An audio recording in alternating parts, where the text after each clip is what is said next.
Bienvenue sur Teach, votre émission d'enseignement et de maturité spirituelle. La parole de Dieu est un marteau qui brise les rocs et qui transforme les vies des hommes au point que ça nous maintient dans une bonne relation avec Dieu et capable de témoigner Christ autour de nous. Cette émission a été conçue pour vous permettre de comprendre et d'appliquer intentionnellement les Écritures comme un disciple de Jésus-Christ. Depuis le début de cette semaine, nous avons commencé à parler du prophétique. Vous imaginez, on a pris le risque de parler du prophétique. D'abord, on a placé des bases. Puisqu'on va parler du prophétique, il fallait quand même s'entendre sur un certain nombre de choses. Puis, on a commencé à expliquer ce que c'est, selon la Bible, un prophète. Aujourd'hui, nous allons parler de ce que c'est que la prophétie, en fait. On dit prophétie, mais qu'est-ce qu'est la prophétie selon la Bible? Nous allons entrer en détail, on va découvrir qu'est-ce que c'est que la prophétie selon la Bible, et ça sera un point vraiment très bien qui nous permettra de décoller dans cette affaire du prophétique. Alors, let's teach. Grandissons ensemble. Quand vous entendez prophétie dans la Bible, souvenez-vous toujours qu'il y a deux aspects de ce mot-là. Premièrement, la prophétie est d'un côté un message et la prophétie est de l'autre côté un don. OK. La prophétie est un message en soi d'abord.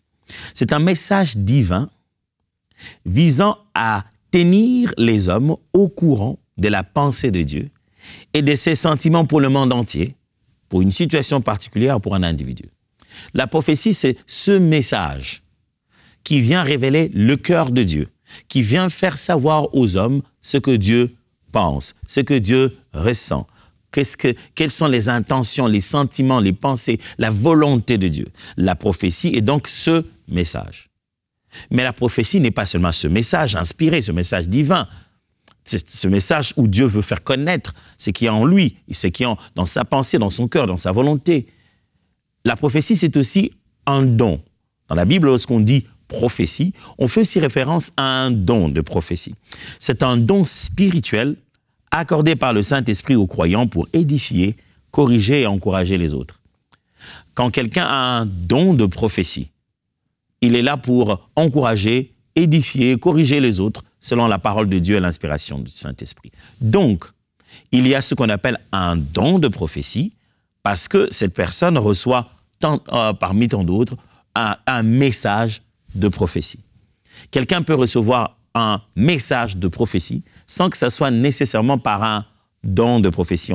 Au fur et à mesure qu'on avance, vous allez commencer à découvrir ça. Donc, la prophétie, c'est un message. La prophétie, c'est aussi un don spirituel, un genre de don spirituel parmi tant d'autres places du Seigneur qu'il arrive le moment où on parlera des dons spirituels en long et en large. Donc, que veut dire prophétie? La prophétie, mes frères, retenez bien cette définition. Je me dois de définir la prophétie. Je dirais que la prophétie ne décrit pas la manière dont une personne parvient à percevoir le message divin, mais plutôt l'utilité du contenu du dit message.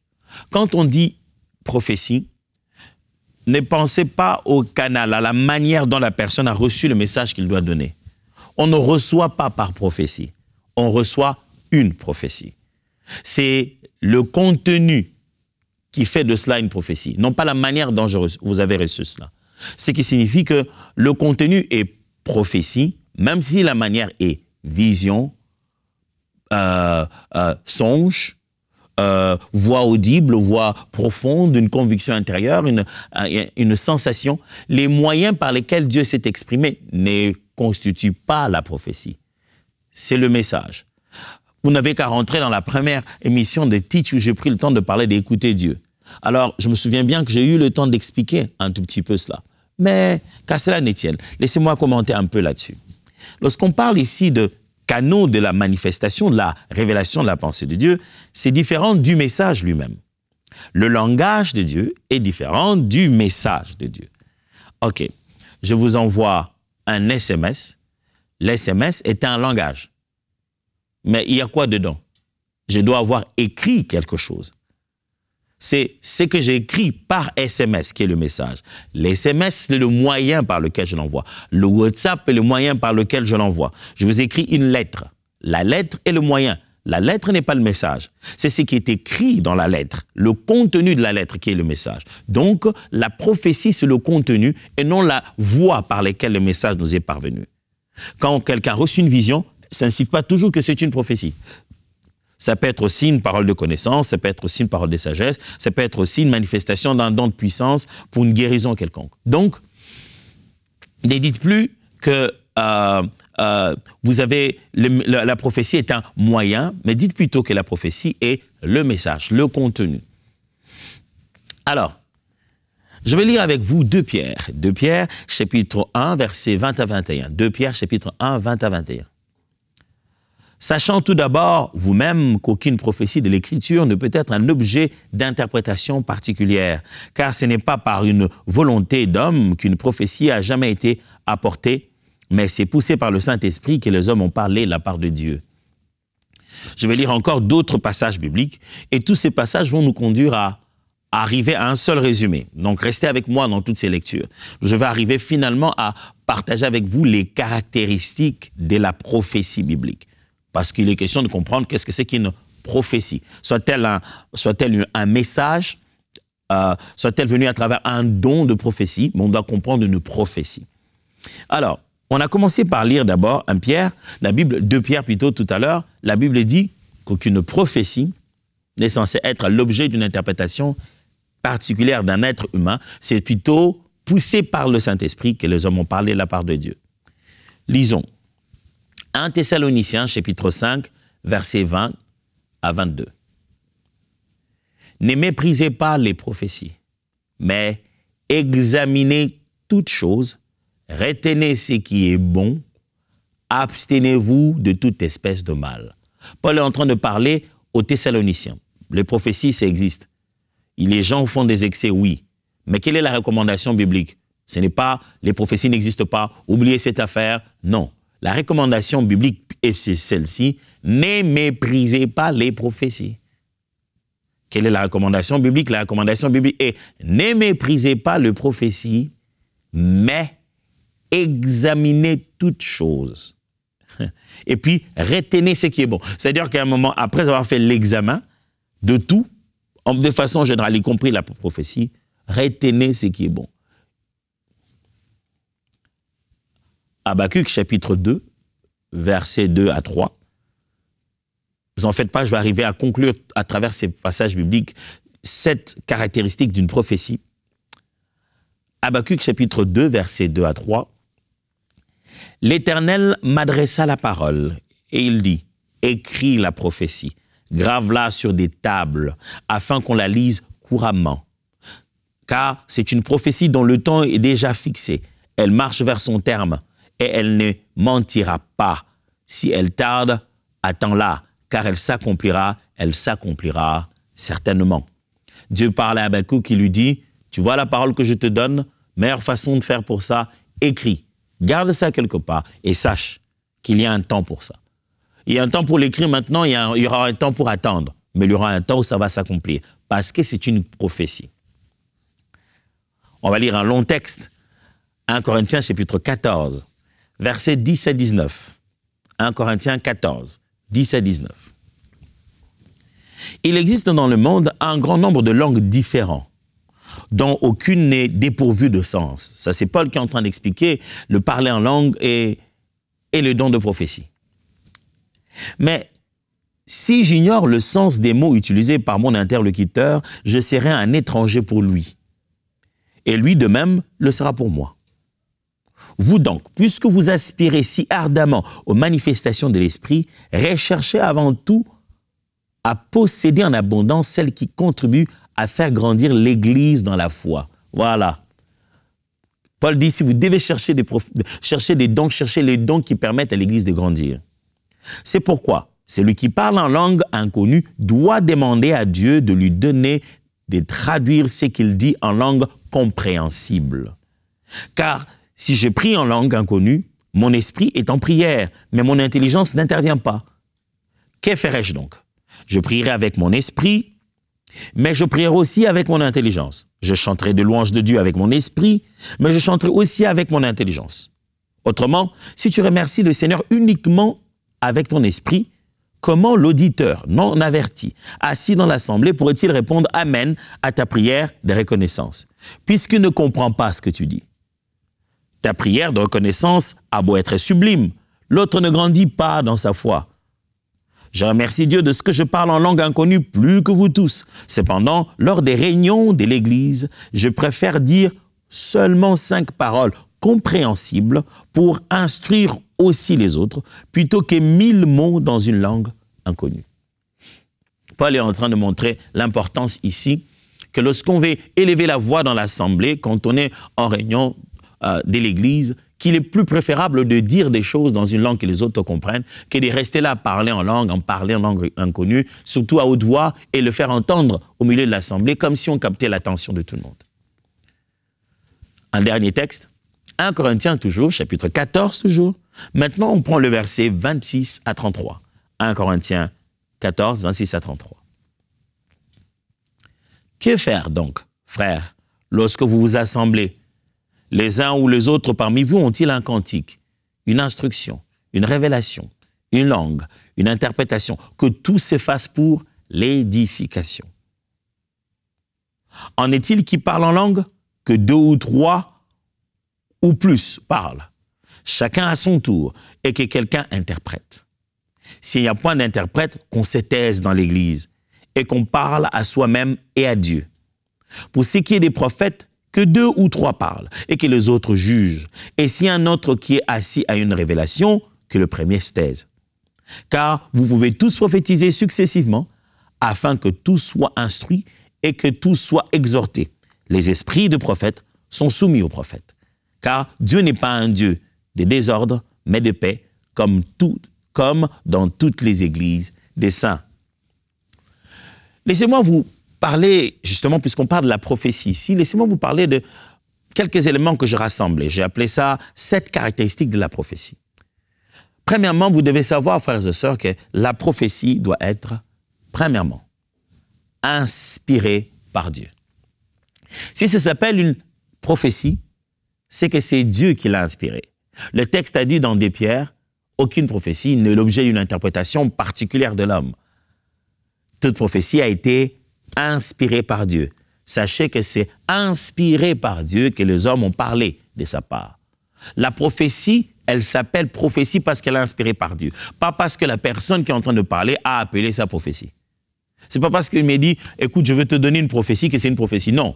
Quand il aura fini de parler, il faut que je reconnaisse qu'entre lui et moi, derrière lui, il a reçu un souffle de Dieu. Dieu l'a soufflé ce qu'il est en train de dire. C'est ce qu'on appelle inspirer. À part moi qui l'écoute, à part lui qui perçoit, le Dieu Tout-Puissant, l'Esprit supérieur, a dû souffler dans son esprit à lui pour qu'il me parle à moi. Une prophétie doit être inspirée par Dieu, pas voulue juste des hommes. Pas parce qu'on se dit, on nous met la pression, il faut prophétiser, on sait que toi tu prophétises d'habitude. Vous savez, il m'est arrivé d'aller à plusieurs endroits parce que les frères et sœurs s'attendent à une manifestation des capacités prophétiques en moi. Je subis une pression. Au début de ma foi et de l'exercice du ministère, je ressentais cette pression. Oh, j'ai prié comme un fou, je ne dormais pas de foi, parce que je sens la pression d'une attente. On n'attend pas seulement que tu prêches, on attend aussi que tu prophétises. Jusqu'à ce que j'ai grandi et j'ai compris, hey, ça n'a rien à voir avec moi. Et j'ai même découvert que quelquefois, Dieu justement me parlait et me demandait de me taire. Et que chaque fois que Dieu m'a parlé, ça ne me donne pas le mandat d'en parler. Quelquefois, Dieu voulait me mettre dans la confidence. Est-ce que vous avez déjà parlé à un ami qui vous dit tout pour que vous ne puissiez pas le dire? Il vous dit, écoute, je veux tout te dire, mais tu ne peux pas le dire à quelqu'un. Tu es maintenant dans la confidence. Désormais, quand on parle, on crie, il ne parle pas, toi aussi tu t'étais. On te regarde, on te dit, ah ben, toi aussi tu le défends, tu t'étais comme lui. Hein? Donc vous savez, vous deux, vous savez quelque chose, mais vous ne pouvez rien dire. J'ai appris que la prophétie n'a de sens que lorsque c'est inspiré de Dieu. Et c'est ce que la Bible a dit. Pas parce que le peuple a la demande de la population, mais à l'inspiration de Dieu. Deuxièmement, la prophétie doit être jugée par les destinataires. Quand on doit donner une prophétie comme un message, on doit exercer un don de prophétie, La Bible donne le droit aux autres de juger de ce que nous sommes en train de dire.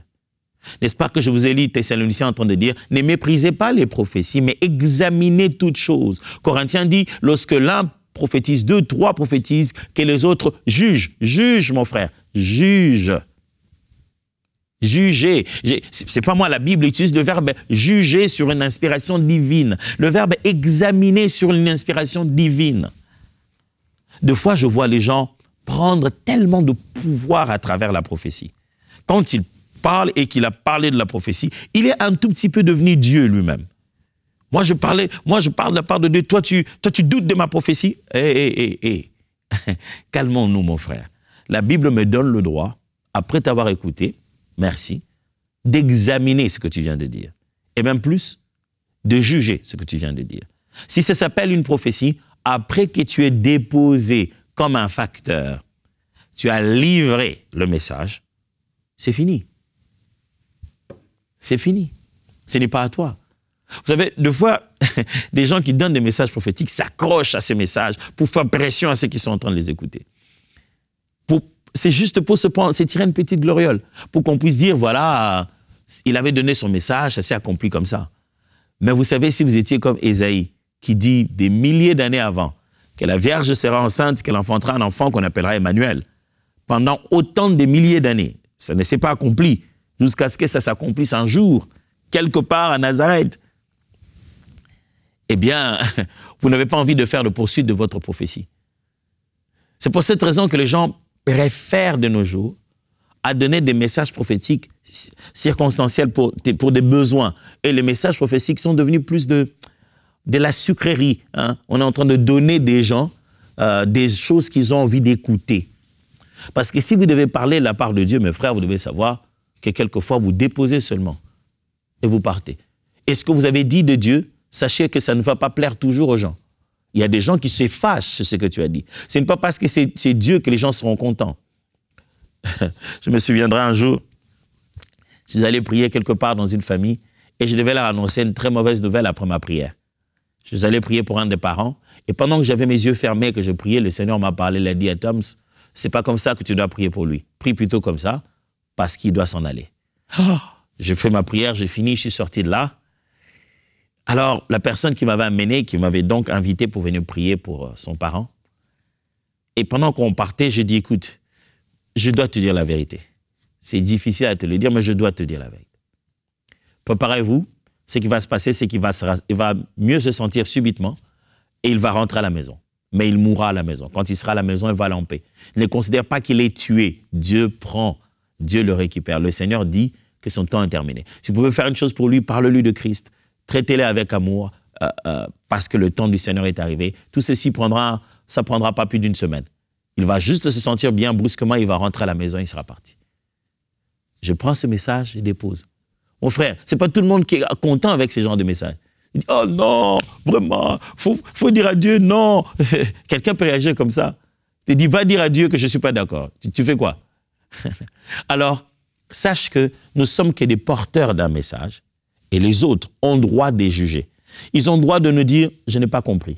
Il m'est arrivé de donner le message aux gens et puis ils me disent, ce que tu dis là, je n'ai pas compris ce que tu veux dire.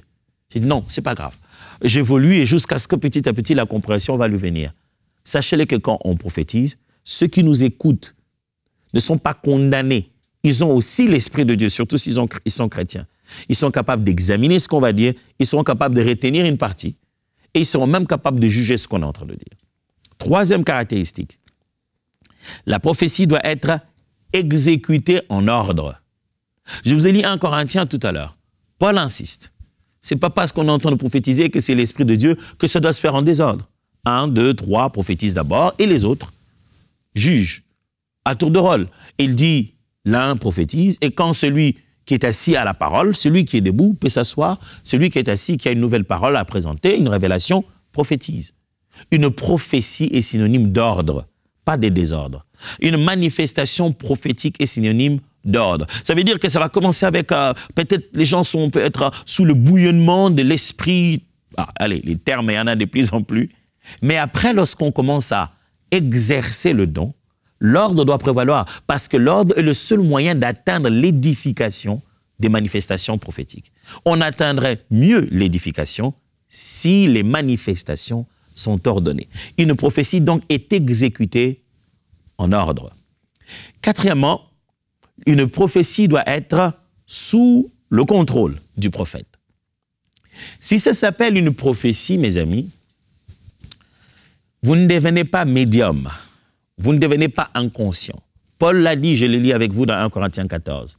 Les esprits de prophètes sont soumis aux prophètes. J'aime bien la version qui dit « les prophètes sont maîtres de leur propre esprit ».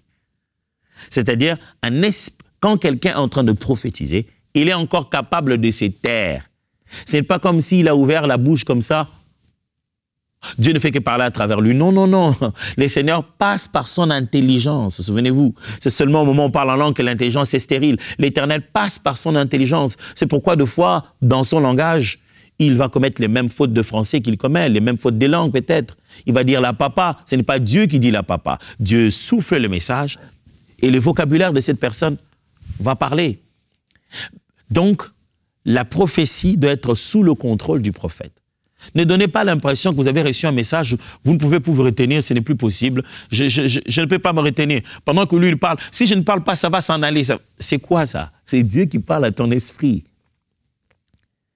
Vous savez, j'ai appris une chose avec le temps, dans l'exercice du prophétique, c'est depuis l'âge de 14 ans que je donnais ma vie au Seigneur Jésus et que je commençais déjà à servir.